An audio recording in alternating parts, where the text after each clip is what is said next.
Hey everyone, I hope you are having a wonderful day so far. I am just dropping this special little clip into all the episodes. So, no matter what episode you're listening to, this is actually pretty current as of July 2024. I wanted to come on here and just say a big thank you to Earworthy because the Life Shift podcast was just named the best overall podcast of the year in the first Earworthy Independent Podcast Awards. And you've probably seen some articles written about the Life Shift podcast before, written by Earworthy. And now he is launching from his online publication, he is launching these yearly winners of independent podcast awards. And these are specifically for indie podcasters. We are those that wear all the hats. We create the show. Some people write the show. We're producers, sound engineers. We troubleshoot all the tech. We do any kind of research if we need to. We host the shows. We distribute the shows. We do all the things that relate to our shows because we love it. And it's so nice to see my name in a list with some other amazing podcasts like Multispective, which won Best Life Lessons Podcast. Salad with a Side of Fries won Best Health Podcast. Bippity Boppity Business won Best Business Advice Podcast. And there are so many more. And so I just want to come on here and say thank you to Earworthy for not only doing these awards every year and just honoring some of us indie podcasters that sometimes feel like we're just shouting into the void, but we're not. We're just doing what brings us joy, and hopefully through that work it brings other people joy. In my case, for the Life Shift, I hope that each episode finds the ears that needed to hear it the most so that they feel a little less alone in their circumstance. But also, Earworthy writes all these amazing publications pretty much weekly, every week, every weekday, I should say, where he writes on Blogger, Medium, Substack, Tumblr, Vocal, Many Stories, and for other places. And he really just highlights the independent podcasters. So thank you, Frank, for everything you do with Earworthy and for recognizing all of us in the first Earworthy Independent Podcast Awards. If you'd like to read more, please head to medium.com/EAR hyphen WORTHY. Thanks again and enjoy this episode. I'm Matt Gilhooly, and this is The Life Shift, candid conversations about the pivotal moments that changed lives forever.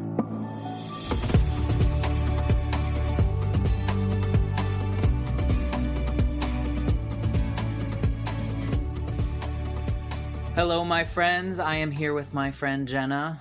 Hey, Jenna, thanks for being a part of this. Hi, thank you for having me on. You are most welcome. I think your story is super exciting, and I'm glad that you're willing to tell it here because I've had little snippets of it over the years, and I'm excited to hear what you want to share. So we go back, I don't even know, because we both worked at the same company, but we never worked there together. Right, exactly. That's what I was just going to say. Like, I feel like my internship started and then you left.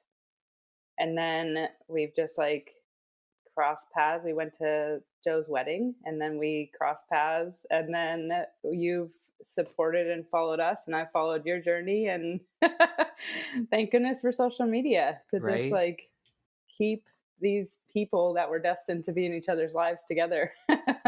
It's so crazy. And honestly, in a lot of these conversations, we've started out the conversation talking about social media because when it's used right, it's so valuable, right? So And valuable.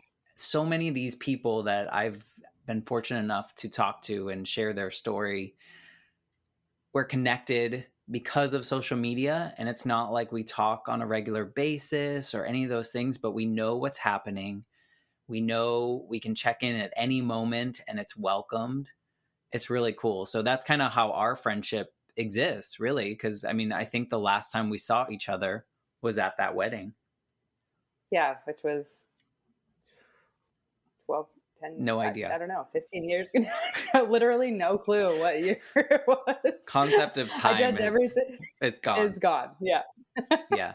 You probably have mile markers based on your children's ages. I was just going to say the only beacons I have are my children's ages. And sometimes that even is blurry. Like we're finally at 2 years old with Tegan, and it's like, okay, I don't have to say she's 18 months or 14 months or whatever, right? Because now I have another year here. Sorry, we're not That's measuring. We're not measuring in small increments anymore. It's just a full 12 right. months at a time. Yeah. I never understood that until I was a parent. And now I'm like, there's a difference between a 14-month-old and a 16-month-old. Legit. Like, it's the craziest thing. Oh my gosh.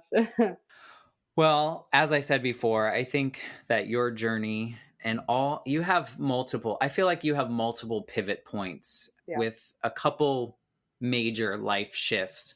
And so typically, what I ask my guests to do is kind of share what life was like for you, or what you were doing, or who you were, or what you were feeling, or any of those kind of like background pieces, so that we can get an understanding of kind of that shift when you talk about that. So can you fill us in on the little background of you?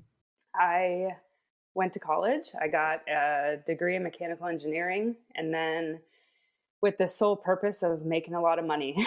Like that was my goal in life. I didn't have, I didn't want to save the world or save children or any of those things. Like it was to make money, very selfish. And so, To be fair, that's what most of us were conditioned to do. right. Yeah. So I got a job in Washington State, moved from Florida immediately. I couldn't wait to leave Florida. I was never meant for the warmth and the humidity and the heat. I fell in love with Washington the moment I got off the airplane. It was December, it was snowing, it was cold. I was like, I'm here. I have arrived.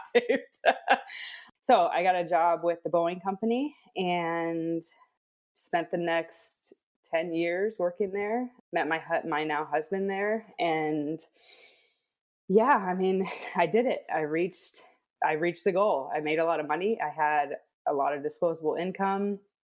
We could do whatever we wanted. He obviously also worked at Boeing, so yeah, we made it, right? We had arrived at that goal in life, Right. and it wasn't fulfilling. I would sit at my desk, and I always want to like make sure that I preface with these corporate companies have a lot of different places you can go with your job roles. Like I chose to stay in the job that I was in because I didn't have a desire to seek anything outside of that. I had already made up my mind. Like the Yeah. corporate world's not for me. I don't need to go into management. I don't need to change I loved the group that I worked in. They were amazing. And it was just kind of one of those things where I was like, this isn't for me. I remember my manager at the time, I think he was, I don't know, maybe I was just a couple years in and he came into our group to give somebody their 5 year like pin.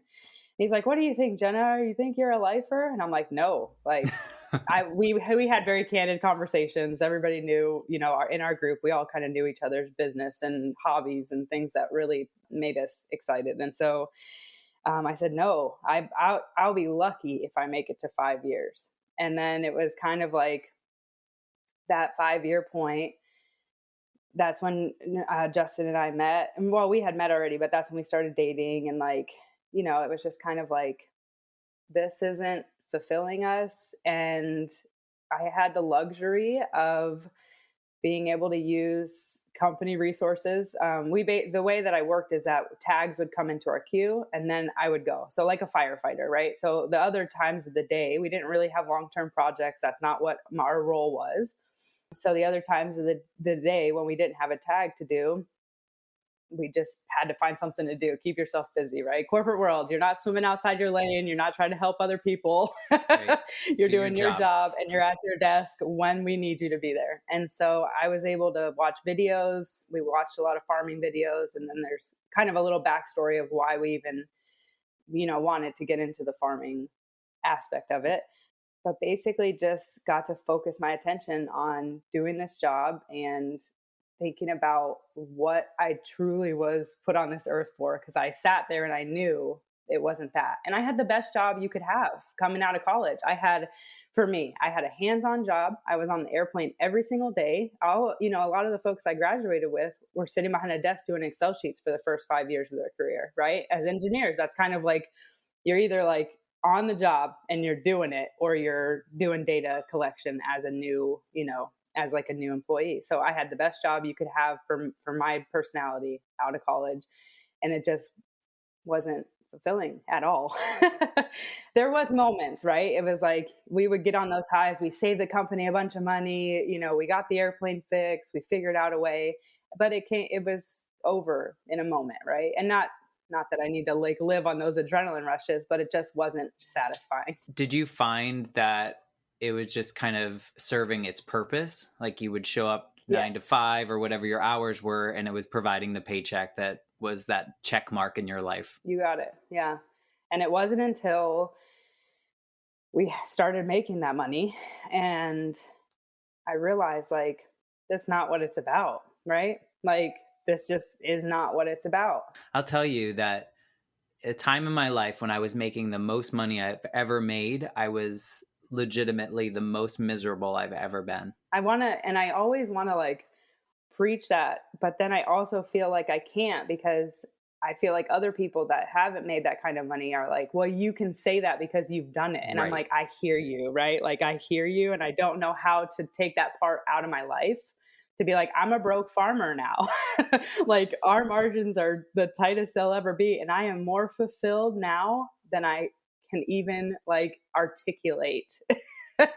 My life, the hours in my day, if I could go to 48 hours just to live life more in a day, not even like to get more done, but just to enjoy this life even more in a day.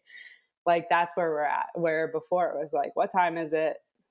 Let's get done Is with it this time to day. go? Like, is it? I just got here. It's time to go, kind of thing. So So you just gave us a sneak peek of where you are now. So what yeah. was the trigger that got you out of mechanical engineering, and I'm assuming that's maybe the first shift. Yeah. So Justin and I decided to get married. We decided to elope to New Zealand, which was magical. And that's kind of where we realized like the way that Boeing works is they are a production facility. So they don't want to shut down for every Monday holiday and every bank holiday and all those things. So they kind of like group it all into one over Christmas break.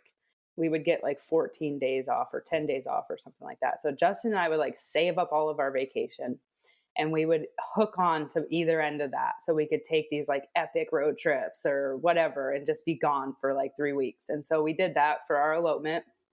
We went to New Zealand and we rented a little van, and for 30 days we traveled from the top of the North Island to the bottom of the South Island and back again. And we both in that moment were like, we don't need anything else than this. Like this van, this life, we had everything we needed. It was so funny because we would like lay down to watch a movie and I'm like, where's the lip balm? And it's like, oh, I can reach it right here. And it was like, everything was, it was enough. Right. And I'm like, this would set us free, like to not have overhead, to not have a mortgage payment, to not have these things. Right. And so that's like the wheels started turning, and we had kind of like just prior to that, we had like a 5-year plan, right? Like, let's save up a bunch of money and we'll, just work for the next 5 years. And then we'll buy a dream farm, right? We'll buy a piece of property where we can, raise our own food and do all that.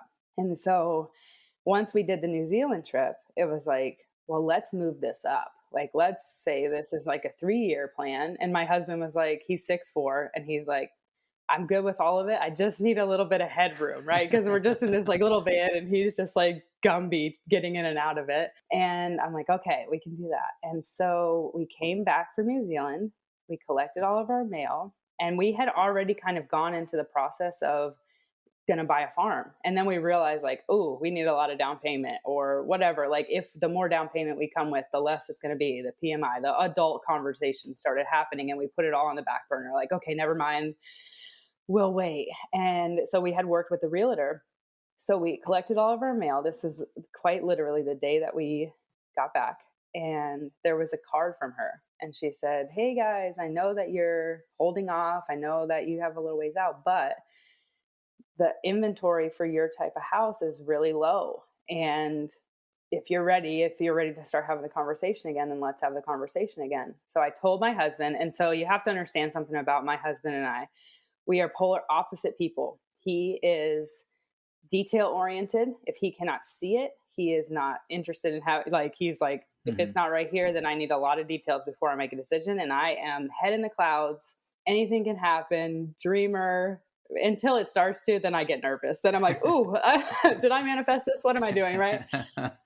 And so he was like, we're not ready. I'm like, I beg to differ on that, like, Right. so I sent a note back to her anyway, because we have this saying of like, my boss at Boeing kind of coined it of like, you have nothing to lose, right? We can try this, we can throw the Hail Mary, and if it doesn't work, then our life just continues to move forward the same way it was going to. We don't have to Hmm. pay her money, we don't have to do anything but respond, and that's it. Have a conversation about it. And so I sent her a note back, and then I asked Justin, I said, okay, how much money would you want in the bank for us to go? Like, if she comes back and it comes within that number, what is your number? Right. Right. So he had a number in his head. I made contact with her. She writes back, and she was within, like, her anticipation of what we would make on the house was within like $2,000 of that. And he in his mind, he's like, there's no way it's going to come close to this. So when she came back and said that, I was like, it's go time. Like, so our 5-year dream went to a 3-year dream, went to 6 months. By the time we got back from our elopement in New Zealand, we sold everything, bought an RV, downsized to the RV. I was 5 months pregnant with our first daughter, and we were there 6 months. We got back Wow. in January. By July 4th, we were living full time in our RV. So Wow. that was a big one. That was a big one on the journey, to say the least. Yeah. I mean, you left everything you kind of knew for the unknown. I will clarify, we still worked. I still worked at Boeing. So Justin quit in June before we downsized to the RV, just because we were like, okay, we need your time to be able to, like, get rid of our stuff, get the RV ready. He's the researcher, and he's the one Hmm. that he knew we were going to live in off-grid situations on farms and stuff like that. And so he quit in June, and then the plan was to be on a host farm until our daughter was born. I would take maternity leave, and then we would go and travel the country. And so yeah, so that's kind of I just want to put that out there too. Like, I did still keep my job, which Okay. there were some cool things that happened after that, but it wasn't until my daughter was after she was born, even, there ended up being like a voluntary layoff opportunity, and my bosses asked me to come back from maternity leave just because they're like, we know you're leaving, so why don't you save another younger person's job that ultimately would get laid off, because I had higher retention, right? And so I'm Right. like, yeah, okay. Yeah. And yeah, so through all of those series of events, we were officially jobless, you could say, as far as corporate world job. I think my daughter was, oh gosh, like maybe 6 months old or something like that. It's Yeah. funny. And I know you listened to my friend Shauna in episode 2, and her life shift was triggered by a piece of mail. And it seems Yes. that Her whole conversation, I was just like, I love her, the baker, like, I was like, we need to meet. There's a lot there. yeah, yeah. It's funny that, it's something that, like, a piece of mail literally kickstarted that or changed that 5-year plan that you probably had all detailed out, because Justin probably had everything laid out, right? He had a lot of questions. Yeah. And that mail piece was like, here's a universe stepping in to kind of Yeah, make and these he things even happen was for you. like, "No, don't contact her. We're not ready." And I'm like, "Well, I beg to differ, and let's just see where this goes." And we actually have learned a really cool part of the evolution of our marriage and our relationship is that we have learned how to communicate that way. We have learned how to, like, because I would get discouraged, right? I would say, let's talk about this, let's do this, and I'm like, 100 miles down the road, living in this like moment. And he's like, I don't understand. Like, and then he was just start asking questions that I didn't have the answer to yet. I'm like, no, no, no. Like, this is just like, let's just think about it. So now I come at him with dream a little dream is what I approach him with. And he immediately disengages. Like he knows that this is not a conversation where we need to figure anything out. This is just Right. like, what if this happened? What if this got worked out? And so for the last, he'll even come at me now with like dream a Really? little dream. I'm like, whoa, cowboy, you are like, he's like, well, anything could happen, right? I'm like, okay, yeah, I did this to myself. Well, I think that's an interesting place to go is maybe talk about, so you're on the RV now, you're living on a host farm. What was the next dream a little dream? Yeah. So our plan was basically kind of twofold. We knew we couldn't quit our corporate jobs and stay in Washington and ultimately buy a farm in Washington. We didn't think that we could do Right. that because it's a very expensive cost of living here. So we're like, let's go. And also, we haven't seen the rest of the country in a way like Montana and like all these places where you've seen farmland or know about farmers that live there. We'd never been able to immerse ourselves in those places because it was a vacation or a weekend getaway or whatever, right? So we're like, we have the freedom to go see the country on our terms.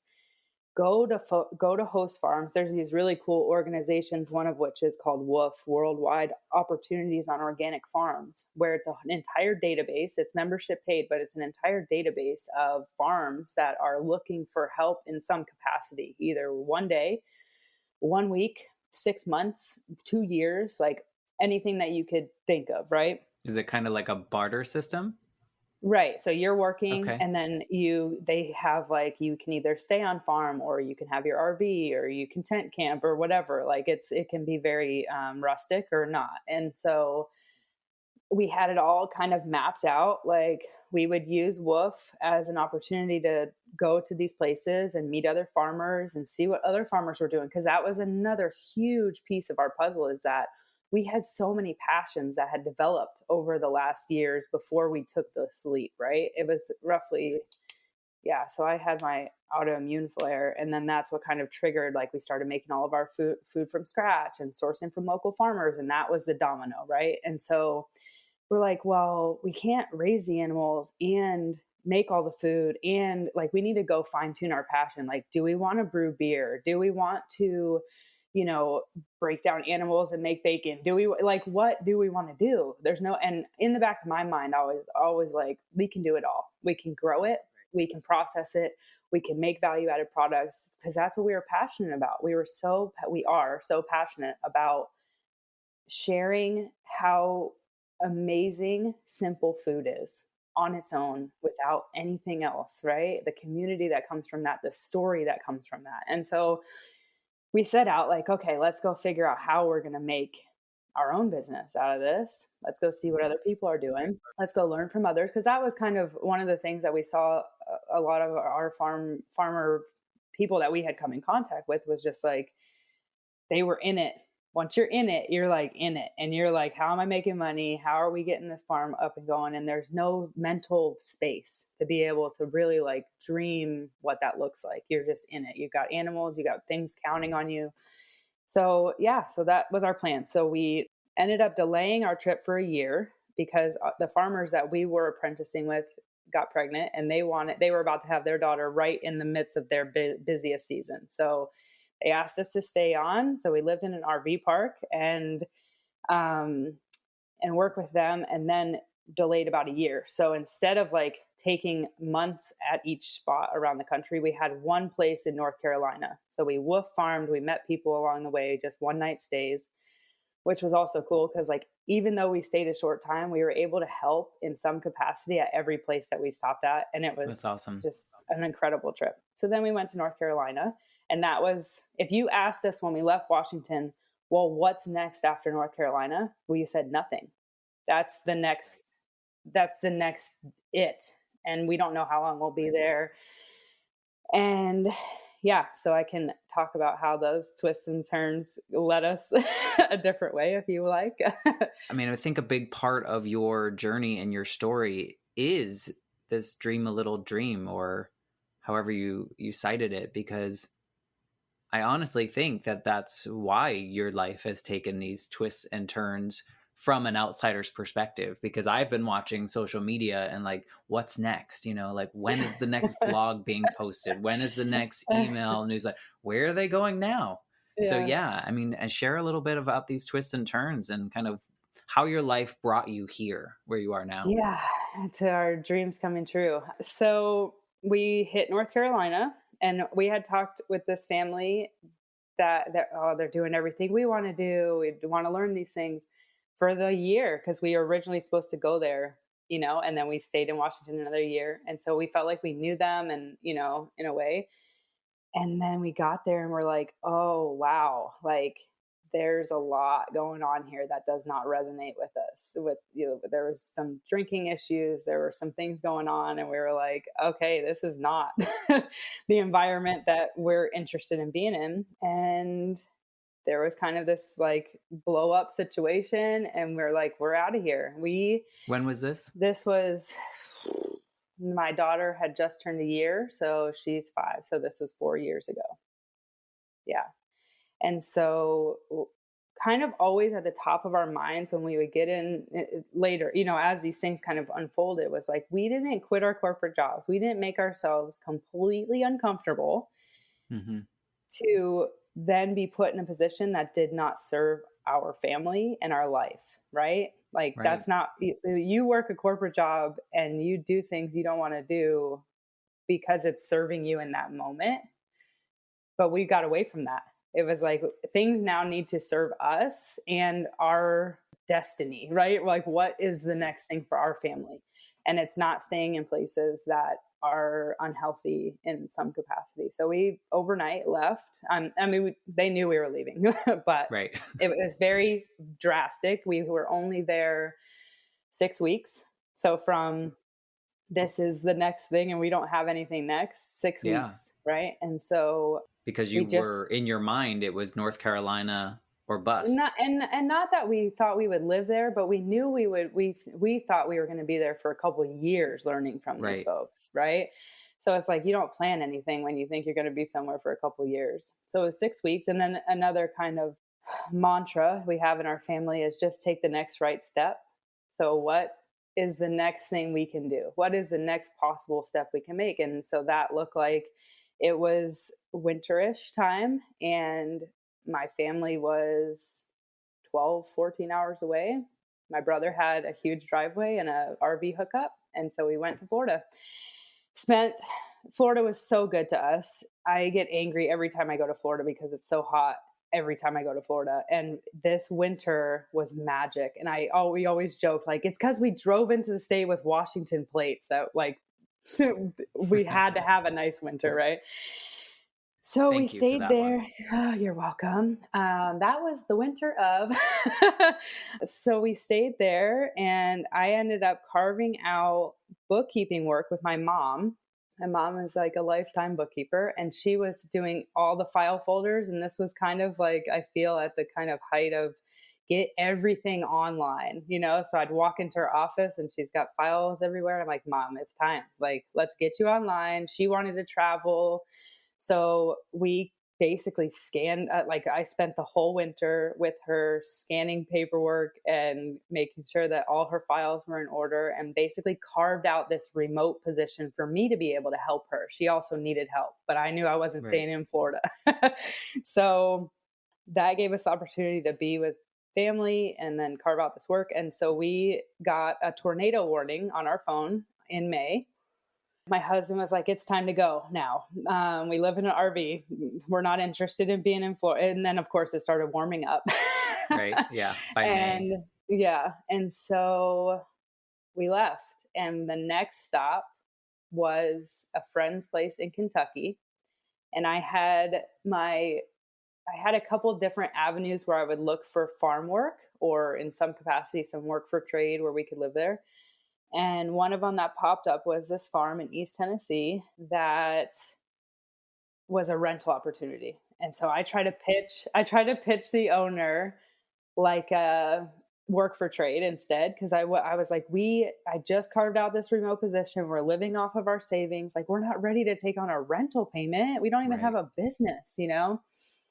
And so I try to pitch him like, we'll live in our trailer, we'll rent out your farmhouse, we'll grow food for all of us. And he didn't go for it. He was like, I really need the rent money. I don't, I don't want to have that kind of relationship. And we're like, okay. So we went and checked it out. Then we went up to our friends in Kentucky where there was kind of an opportunity to farm there too. And then we weighed out the pros and the cons and we were like, let's just try it. Let's just do Yeah. it. Right. I don't think we would have had the confidence to do it had I not carved out that remote work, which is all arbitrary. Now that I look back at all of it, I'm just like, at the things that we hold on to, the things that we arbitrarily, like the number Justin had for us, like the amount of money in the bank, the number he had in his mind, it's so arbitrary because it meant nothing. Like, we didn't know how much we were going to spend. We didn't, like, what was that number? It was a number that just was on his mind, right? And so we hang on to these really arbitrary things. And sometimes I think that stops us from, you Oh, know, for sure. from going for it. But we're at the other end of that now where we go for it a lot now. And I loved hearing the other folks you interviewed because, and you mentioned it in your last in the fourth one, where you brought that correlation together of like all the people that you've interviewed so far have this mentality that they're going for it now. They have the confidence in themselves to go for it now because they were at the bottom, rock bottom. And they said, I'm not going to stay here, but what does that look like? Right. And Right. honestly, I don't even know that was our rock bottom yet, like leaving. That was the farm where you really started to establish the company, though, right? That Yes. rental Yeah. space. You were there for a while. We were there for 2 years. Um, we established a farm and retreat business. And then I went to a small business academy with a woman named Mary Heffernan, and her farm is Five Mary's Farm out in Fort Jones, California. But she is basically like passionate about sharing how she does her business model with other farmers and ranchers because there's not enough of us, right? There's not enough of us to feed the country. There's not enough of us to, like really share our stories. And that's something that she kind of set the bar on. And we had X amount of dollars because it's an arbitrary number. I don't even know now, but okay, this is the last of this part of our savings. Like, we still had our retirement funds, but it's like, if we're going to make it, this is the woman that we need to learn from. Because what she was doing was she was shipping her meat products all over the country. And so Justin and I always had the vision that we did not want to do farmers markets. We did not want to leave the farm. We saw what that did to farm families. We saw the extra stressors, and not that it's not, we've done a couple and it's very uplifting and cup filling to go talk to people that are passionate about supporting the local community. But that's not how our family vision was. We wanted to be on the Right. farm with our family. And so she was shipping her food products all over the country. We were in Podunky, East Tennessee, where nobody was driving to the farm to pay $10 for a loaf of bread. Not nobody. We actually did carve out a very beautiful local community that supported us, but not enough to pay our bills for Right. sure. That was how the sourdough micro bakery business was born. And you were the first person to be in those first 14 boxes when we Yeah. were vacuum So sealing our fun. bread products and squeezing the life out of like all the so many of the pictures that we look at, we're like, oh, we've come so far, but we also still have a lot to learn, I vividly remember your stories talking about the local post office, though, Yeah. because didn't have very limited hours and very limited 1 to staffing. 3. Yes. The funniest part about it was that there were like 3 local post offices. So we had like the schedule for all 3 of them. And it was just like, God knew we needed to ship our products. He was just like, but I'm giving you small windows that you have to work in. Yeah. So that Get was those when labels printed. oh my gosh, so many labels. I finally got my office all set up here and at our new farm. And so I had all my labels out yesterday. But yeah, so we carved out this nationwide shipping business of customers that support us all over the country. And That was incredible when you, I think you said her name was Shannon, right? The baker, when she started talking Shauna. about people, Shauna, sorry, coming out to support her, that first event, that first like sold 700 cupcakes. Like Yeah. every time people would show up for us, and I don't know if it's because you're crafting it or you're making it with your own hands or you're just sharing like a very vulnerable part of yourself, right? When you invite people in to eat with you, that's vulnerable. Like you got to be good friends to have somebody in your house or, and we've kind of moved past that where we're just like, if you want to know about what we're doing and you want to break bread with us, we are here for that because the conversations that happen and the ideas that come from just talking to other people with a like-minded attitude, or even not, like sometimes those are the growing moments too when you talk to people that don't agree with you or don't like see eye to eye on what you're doing, and it's like, okay, well, let's share both sides of the story, right?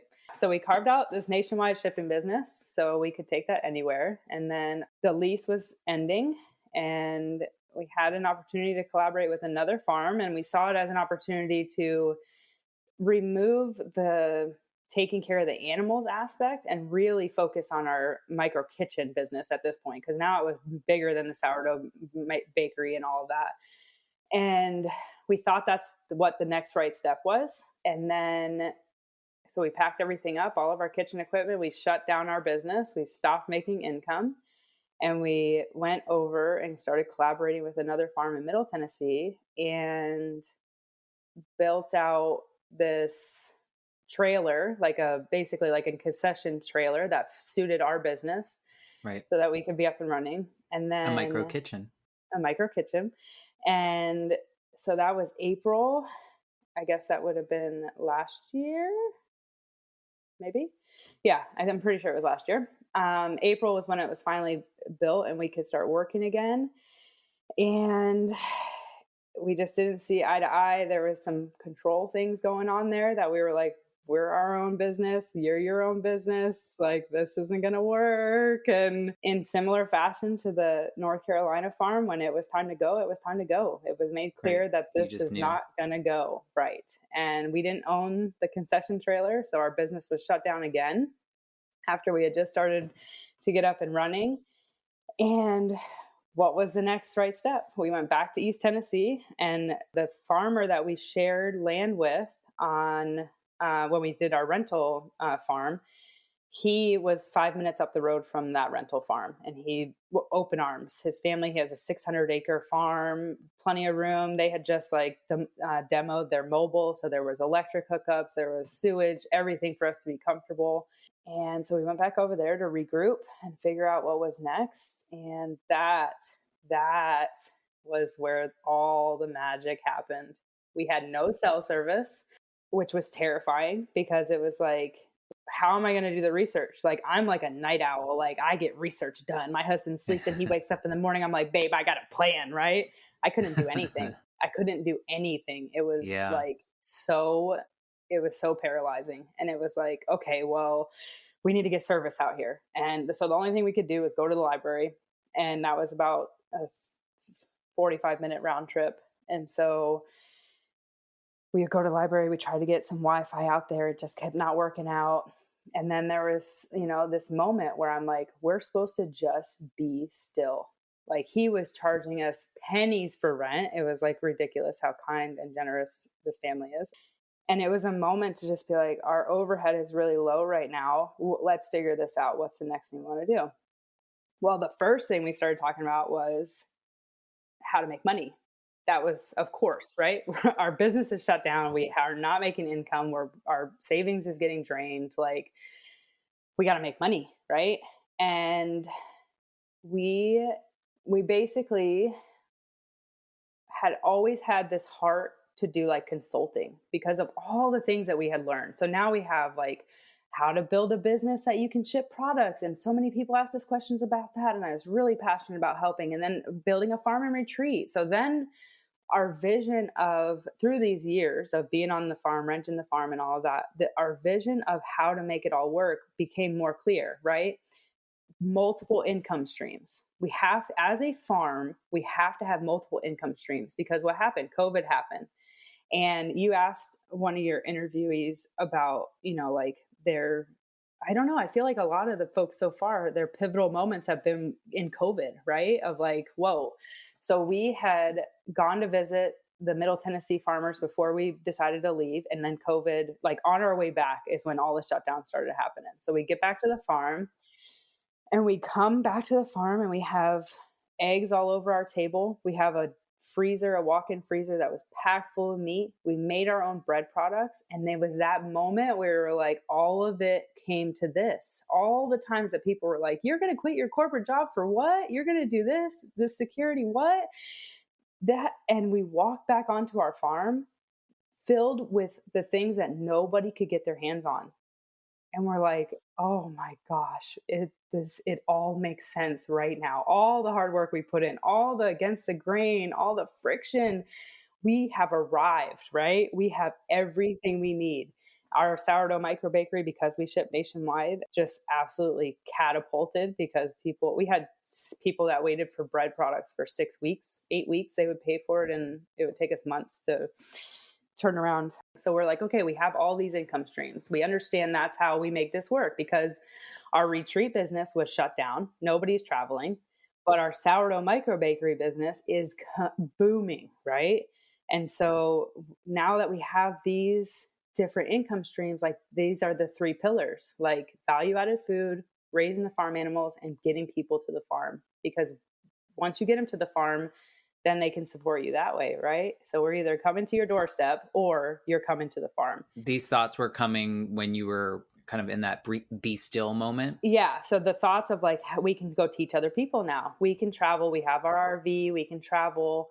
Let's go to other people's farms. Well, there were some roadblocks there. We had upsized to a 5th wheel, but we couldn't pull it with our truck. And then what happened? The truck industry turned over on its end, couldn't get chips, all this stuff. And we're like, oh, okay, what are we like? This is a good plan. We can go travel again. We love to travel. It's not a good plan when you are about to sell your truck, but don't have another truck. And so there was a moment I went to the library and we had a bunch of messages about our truck that my husband was going to entertain offers. And I called him and I was like, don't make any decisions yet.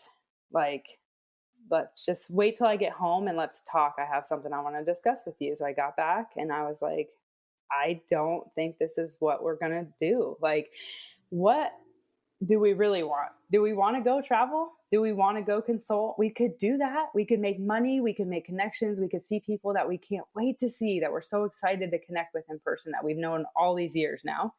But what do we really want for our family? And both of us were like, we want to be on a farm. We're done. Yeah. We have 2 kids now. COVID, in the midst of all that, we had our second daughter, and we know the toll it takes to travel with kids. It's a beautiful, amazing. I would sell it to anybody that's ready to do it, But we were ready for the committed finality of being on our own farm. And so we had upsized to my brother's 5th wheel. He was willing to trade us back to go back into our trailer. We went back to Florida and we traded back our trailers. We packed up all our stuff. And then within that time, we found a farm in Washington and we were like, there's no way we can afford this. We don't even know how this could happen. Dream a little dream, like all this stuff. Right, because everything was shut down, right? You weren't able to kind of create your products or any of that? Exactly. So that was the biggest thing, is that my brother was kind enough. He's like, I'll help you with the down payment. I'll help you with the down payment. I'll be, a co-signer, whatever you need me to do. I'm willing to help you with that.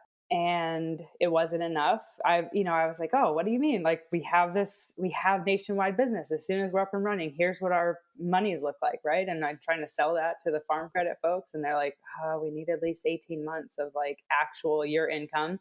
The other aspect of that is that we were going to buy a farm that already has an established farm business on it. And so right. I was like, so that income comes into play, but they just couldn't work with us. And did a Hail Mary, and we had connected with the farm owners of this property, and we were able to come and talk to them while we were visiting and share our dreams and desires for our family and all of that, and got to know them. And so I sent them an email and I was like, would you consider doing owner financing? We got turned down.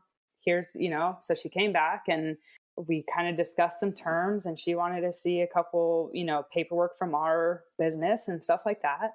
And the cool thing was we had established ourselves on social media. And you know how I am on social media. My I Instagram is do. full with very personal, like our whole heart is on that, on our IG page, because, when we learn from Mary, she's like, people need to know your stories. Like, Yeah. you guys need, like, I feel like her small business academy, like, it's just rich with personal stories of how they got to these places. And so we shared that. We shared the behind the scenes. We grew an incredible following of people that support us and wanted, like, deeply supported us, wanted to, knew our daughter's names, like things like that, like very personal.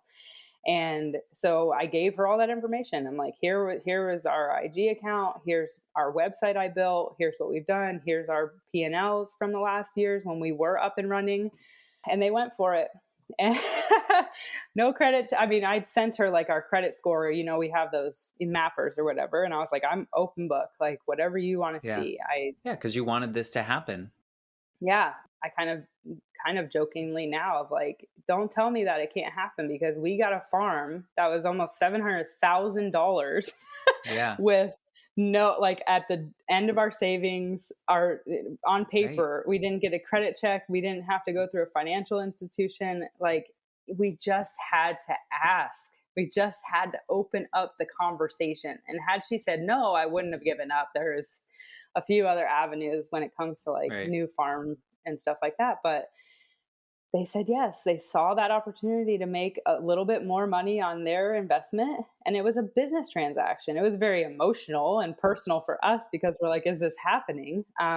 But ultimately, we are business owners. I'm sure for them too. Exactly. They were really adamant about finding people that were going to farm the land, because we live in an area now. We live in Sequim, Washington, where a lot of developers are coming, and this is a pretty iconic like farm Yeah. in the grand scheme of Sequim. And a lot of the community were like, "Oh, we hope you're going to keep it a farm." And so they knew we were all in. We had 2 kids. We were in a travel trailer. Like, they knew we were going to do everything it took to make sure that we are successful here. And they went for it. And here we are, living at the very beginning of the rest of our our lives. Well, and you know what? We started out this conversation saying how, everyone's sharing their stories, but there's so many like common things. And Mhm. what we find in all of these journeys that people are sharing is that unfortunately and fortunately, you kind of have to go through all of those twists and turns. Yeah.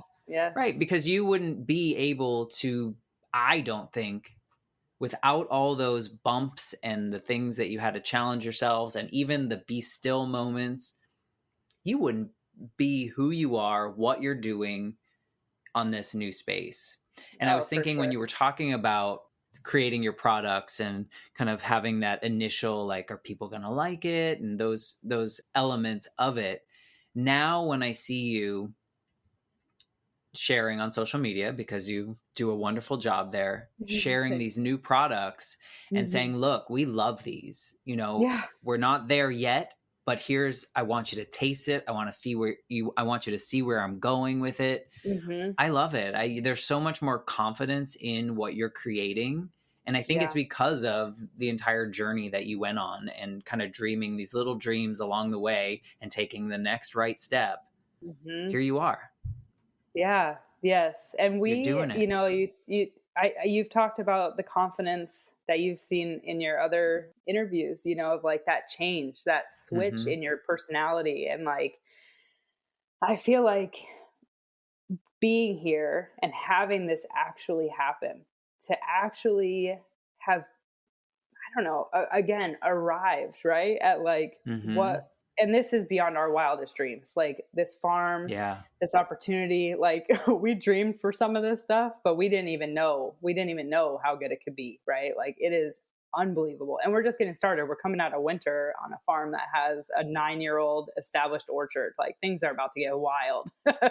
And so just to speak those things out loud, just to say what you want, right? Like in that stillness in Tennessee and East Tennessee again, in that moment where we didn't have distractions, we couldn't just Yeah. get on our phone. We had to talk to each other. My husband and I had spent the last 5 years of our life as a full-time family. So yeah, of course, we're talking to each other. We are with each other every single moment of every single day, aside from 30-minute jaunts to town, right? But we had to just be quiet and listen to what we wanted and talk to each other, like deeply talk to each other about what we wanted. We started reading the Bible, like all these things that would not have happened had we had our phones in front of us and they could work, right? Hmm. And to just take a step away from that and to just like straight up ask him, what do you really want though? Let's put money out of the question here. Let's stop talking about making money. Okay. And let's talk about what we really, really want to do right now in this moment. And that was our biggest dream, a little dream. That was our biggest like growing moment in that of like, we can distract ourselves all day with how to make money in the next season of our life. And it's not serving us. Like we left our corporate jobs because the money wasn't serving us, but it's societally is just like, I have to make money. I have to make money. Yep. Right. Like, but and not to say that I am growing in that now too. On a farm, we have big expenses now. And then we chose to shut down on Sundays. The farm stand's been open for 7 days a week for the last 8 years. And we decided to shake it up and we're like, we need a rest day. We know what that looks like for farmers and our family, like our children. Like we're in this season of life where they are so desperately needy, right? And like we need to honor that. We asked for this life.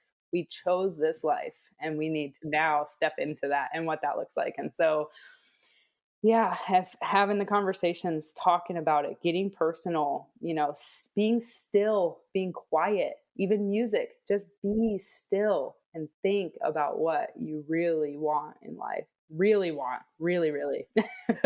I think that a lot of people, as rough as the last couple years have been for the world and for, Hmm. people in general, there are a lot of positives that have come out of it because people have been forced, whether they wanted to or not, To get uncomfortable.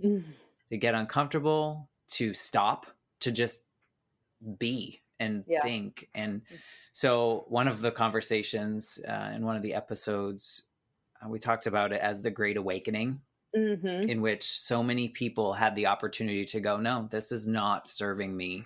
Yeah. Whatever I'm doing now is just not where I want to go. And I'm going to make some changes. And so I think it's interesting because you had that moment. Maybe it was a little bit before, or was it during that be still moment? The Be Still Was that was, during COVID? no, that was after. It was, I don't know, how long did COVID, like it's been years, right? Like at this Yeah. point, it's like, Who what knows day is it? what year Yeah, it what's is? Yeah. happening? But that was East Tennessee. So we made our way back over to Washington December, like November-ish. And so Yeah. that was whatever I loved last year. So many people, I think we needed that. I think, not in a sad way, but I think a lot of people just need those moments in which they cannot use the distractions to take them away and to sit in what might be uncomfortable and really face and figure out what do you want. And we should be so lucky to have those moments, right? As tough as they are. Even like just knowing that you don't have to have it all figured out. I think a lot of times, especially when we're going to try to quit a job or, do something really drastic, we're like, well, we need to have these things kind of planned. And I think what COVID showed everybody is like, there's no plan, like Right. there's a greater plan for your life, but there's Right. nothing you can plan that cannot be completely obstructed. Right. And just to really like submit. I feel like Hmm. that's been my biggest word for probably the last year at least, is Hmm. just submit to the bigger plan. Submit to, what's happening right now, whether that looks like what you thought it would or not. Usually it's not what you thought it was going to look like. And just allow those things to happen, and Hmm. and almost try to remove yourself from being so involved and look at it and just go, okay, this is happening. What am I learning from this? What do I think I'm supposed to do next? And let that quiet seep in, and let those Yeah. moments where you're like, what do I really want in this moment? What do I want the outcome of this to be? And then continue to walk through those open doors, because that is what we have done. We now take a very passive, like passive and aggressive, right? We're like, here's our big dreams. Let's manifest them. Let's speak them out loud. And then let's just take a step back and see how this actually is going to unfold. Let's just Yeah. see what doors open, who we're supposed to meet, even stuff as little as like when my kids are taking 12 years to get into the car and we have somewhere to be at a certain time, right? We don't really live our life with like a schedule other than like we wake up, we take care of the animals, we feed ourselves, that kind of thing. Like time is like lost on us. But we do have those occasional times where we have to be somewhere at a certain time. And so even those moments where they're taking their sweet time or we're going to be late, I sit and I think, and I'm like, who am I supposed to meet as a result of being late? Who am I going to cross paths with because I wasn't where I was supposed to be when that time was happening, right? And so I try to think about those things now where I'm like, I'm not late. I'm never late. You're never late. Things are happening as they're supposed to. And I think if we take a different approach of it, of like, who am I supposed to meet? What am I supposed to learn? What's going to be shown to me as a result of me being 5 minutes behind the schedule that I thought I was supposed to be on, and those little moments, those little micro moments that add up to you learning about something you didn't think you're going to learn about. Or I'm just very like aware now of those Yeah. moments, of those like, I was supposed to meet this person and I would not have met this person had X, Y, or Z happened. Well, even those moments of, going to North Carolina, you were supposed to do that, right? That was part of your learning process. That whether it was toxic or not, it told you Right. what you didn't need in your life, and you made the decisions. I was just going to say that. Though every single time that we were like, okay, this is done. It's time to move on. This is done. It was fine tuning of what we're willing to tolerate in our life, of things that we're willing to let be in our life. And then the more you fine tune that, the more that noise goes away, right? Those Yeah. outside influences that you're like, this isn't serving me, this isn't serving my family, I'm not the person that I want to be as a result of what I'm in right now. And you can change that. You can, like you have to, like, it just has to happen and it will happen. And I think that's the good takeaway from your story, is not so much that your story to me is not really a story about someone that was in corporate America that wanted to become a farmer, which Mm. before we started talking, it really was, to be Right. honest. Yeah. But talking to you now, your journey is more about finding out who you guys are and who your family is and how you can cultivate the life that you know you want and that you deserve. Right. And the product or is this farming life that you've created, Hmm. right? But it's not really what I intended going in, which I think is so beautiful about these stories on the life Yeah. shift, is that like I really honestly I followed you on social media for 100 years now, and You've been our you put biggest your fan. You're just amazing. You're I such love a, it. It's yeah. you're so good at your storytelling. And I came into this conversation with the perception of that was really like what I thought was this corporate to farm kind Hmm. of shift. And it's really, this is more of a personal humanity Yeah. changing story and not what you're actually doing, right? Right. Yeah. It started out very selfish, right? The whole thing just started out very self consumed. And I find now every time we make decisions, we think about how can that better serve our family? How can that better serve our community? How can that better progress God's will for our lives? Like, are we stepping into that, right? Are we really? And so now it's like a full circle. We've gone from just being very self led to very like service led. And every decision we make now is in some capacity, how can we serve other people with this? How can we serve our family better? How can we serve the folks that want to I love support it. us better? And it's humbling, and I'm emotional all the time. The fact that I got through this whole interview without crying, I did choke up a little bit there, but it's just like I am very vulnerable, and that's okay now. It was never okay before. It was always just like, oh, I got to protect everything, my feelings, my emotions, all this, and then of course our children bring that out of us. They are the walking beings of our emotions, and I give myself the space to be vulnerable and emotional, and my husband and my children, and that's all held at a very high, value in our family. And I think it's really brought us closer to service and things like that, of like how we can help cultivate these things for other people and share our story in some way that helps someone see that those things you're holding on to are arbitrary. Yeah. It doesn't, pick a number. I that comes to mind a lot. Pick a number. Pick a number that you would want in your bank account. Pick a number of how many months, and then just focus on that, because it's gonna give you a little more tunnel vision. It'll block out some noise. At least start there. Pick a number, and it could have nothing to do with nothing, but. And we've had quite a few of those arbitrary number moments where I'm just like, that was so arbitrary now. It meant nothing. But it was always the catalyst for change. So pick a number.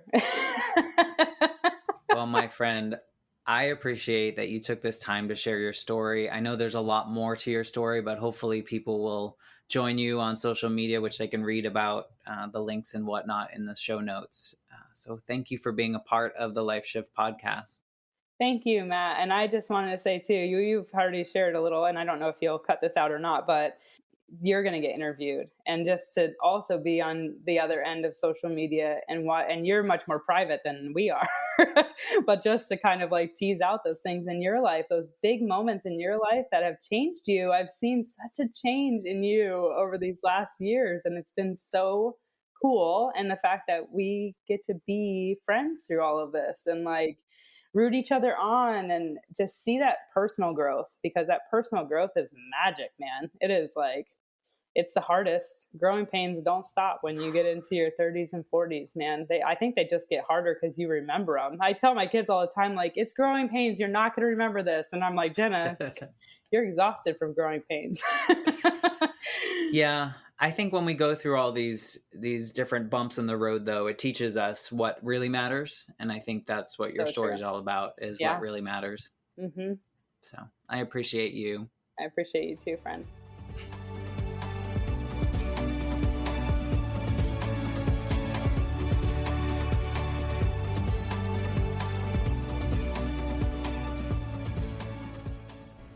I'm Matt Gilhooly, and this is The Life Shift. Candid conversations about the pivotal moments that change lives forever. Please subscribe to the show on Apple Podcasts, Spotify, or wherever you listen to your favorite podcasts. For more information about how you can support the Life Shift podcast, please visit www.thelifeshiftpodcast.com. See you next time.